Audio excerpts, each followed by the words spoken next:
Good morning, everyone. It's another day here in Istanbul, and this morning we are starting the day with wandering around the Grand Bazaar. So the Grand Bazaar is considered to be one of the world's oldest shopping malls. Here you can buy all kinds of things. They have clothes, fabrics, souvenirs, handicrafts, jewelry, suitcases, shoes. I mean, you name it, they've probably got it here.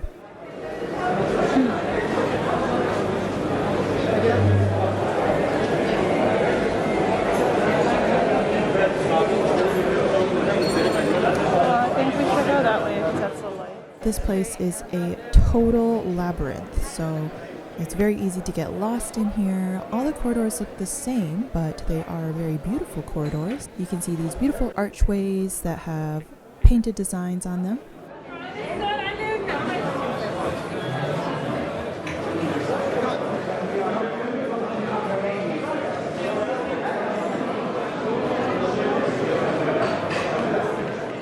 And we came across this marble drinking fountain, which is pretty nice, that you can stop and fill up your water bottle, get a drink from.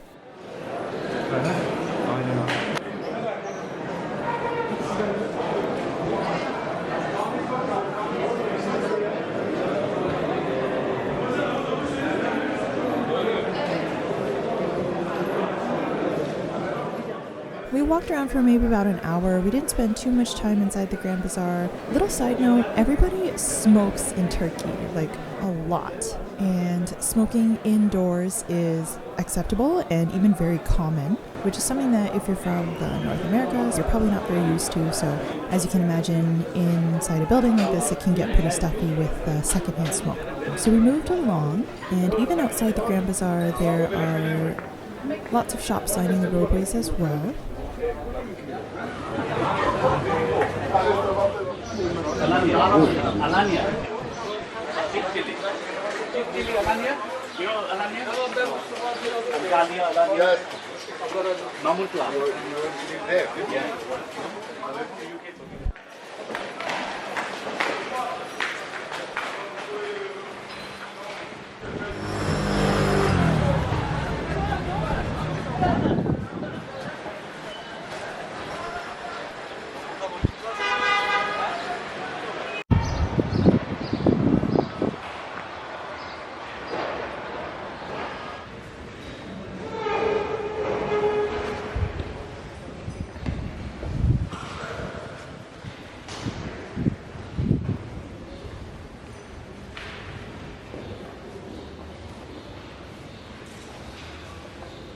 Hi guys, it's another day in Istanbul.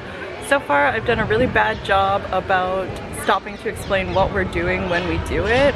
We just kind of go without really thinking about vlogging. Today so far we've had a pretty late start. We kind of always have a late start every day. Usually we don't get moving until like 1 or 2 o'clock, but then we stay out or stay awake until like 3 a.m. because I think we're pretty jet lagged. Anyway, today we walked around the Grand Bazaar a little bit, and then I saw a post saying, oh, let me pause so this group goes by. Okay, so today, so far we walked around the Grand Bazaar a little bit. It's busy and hectic. Took some pictures, and then I saw online that a beautiful place to see is the reading room in the State Library, which is where we're sitting outside right now. And I didn't know, so it's not like the libraries in America. You can't just go in and look at it. To enter the building, you have to have a card. But the security guard was nice enough to just let us in and take a picture and then go. So that was pretty nice. We're pretty tired from all the stuff we've been doing. Yesterday we went on a boat cruise. We went to Hagia Sophia, the Blue Mosque. So today is exhausted. Today we're taking it easy, and now we're looking for a cafe where we can sit and have some lunch. Here's where we're taking a break. It's outside the Grand Bazaar. Actually, I think this is called Beyazıt Square. We wandered here without knowing it. Bye for now.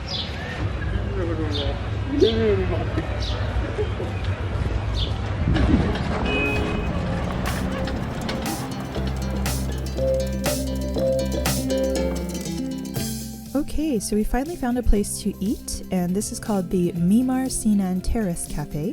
Before this, we had actually went to 2 other rooftop cafes to check it out, but one of them was too expensive and then the other one was way too crowded. So 3rd time's a charm. This was by far, at least in our opinion, the best rooftop cafe in this area.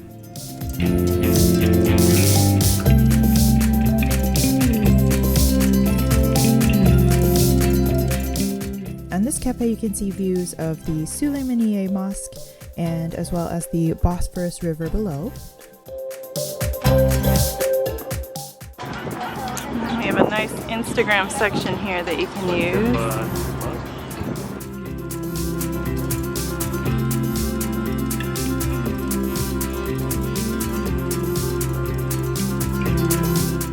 So at this point we're pretty tired out from all the touring that we've been doing and just traveling and being jet lagged. So we just kind of enjoyed the day, you know, watching these birds, enjoying the view, eating our food.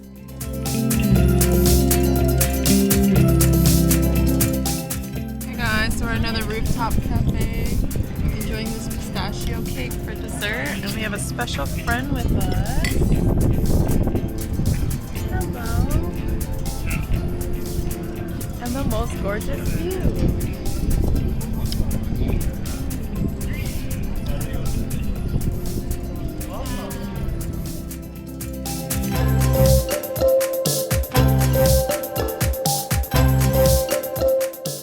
Across the river there, that tall building is the Galata Tower, which is another famous landmark in Istanbul. It was an Ottoman watchtower to look out for fires in the city, but ironically it also got damaged in a fire. But they rebuilt it and now it has a museum inside. One interesting aspect of Turkey that I haven't commented on yet is experiencing the call to prayer. Obviously, Turkey, the main religion is Islam, and they have a call to prayer 5 times a day. The times for the call to prayer can begin as early as 5 a.m., and then they go throughout the day and then end sometime even around 10 p.m. The call to prayer is sung by a muezzin, and it just so happened there was a call to prayer while we were at the restaurant. So in this next clip, you're going to hear the call to prayer, but what's interesting from this point is you can hear it echoing out over the city, and there's so many mosques in the valley below in Istanbul that you can hear it echoing over the city, sung by all these different muezzins. The loudest is the one behind us from Suleymaniye, but underneath you can hear like all the voices of these different muezzins in the mosques, which was pretty cool.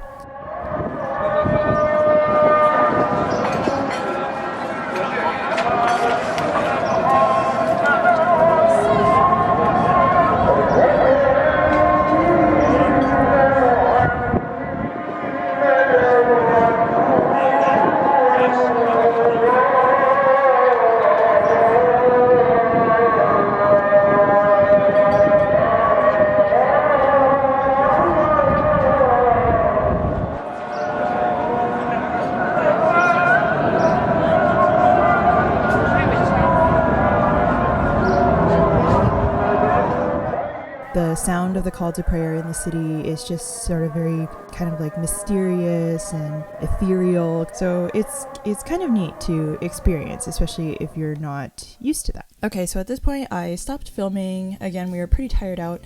Mostly we just spent the rest of our time at this restaurant enjoying the ambiance, taking pictures for Instagram to show off how great our vacation is going, as one does. And I'll show you what we ate as well. So I had the spaghetti, which I know is not very Turkish, but that's sort of what I was craving. Tony got the meat kebab platter. We each had an iced cap coffee, and we finished with 1 slice of chocolate cake with pistachio. And the total price for all of this food together was, wait for it, it was $25.50 Canadian, including the tip, which again is amazing. Like, I'm not even making this up. Turkey is definitely an amazing place to go for the food if you're coming from the west. The flights are expensive, but once you get there, you can really eat your heart out. And again, I don't have any more footage for the rest of the day, but I just wanted to throw in these final clips that don't really fit anywhere else in the vlog series. Like, this is the most inventory I've seen in my whole life. So every morning when we would wake up and leave our hotel and walk to our next destination, we were walking through the shoe store district, and they would be unpacking tons and tons of boxes everywhere all over the street, just like so many boxes and so many shoes. And this area wasn't really what I would say the tourist area, so I don't know who is buying all these shoes or how they can have this much inventory. And everyone just seems like so busy carting around boxes like up and down the street and across stores. Turn left onto Caravalva Trevesi Socat. So yeah, I don't know who's buying all these shoes or what's going on here, but yeah, every single morning they would be like unpacking hundreds of shoes of inventory. So here's that. I just want to like, where is it all coming from and where is it all going? Okay, as usual, thanks for watching this episode. Stay tuned for the next part. Bye for now.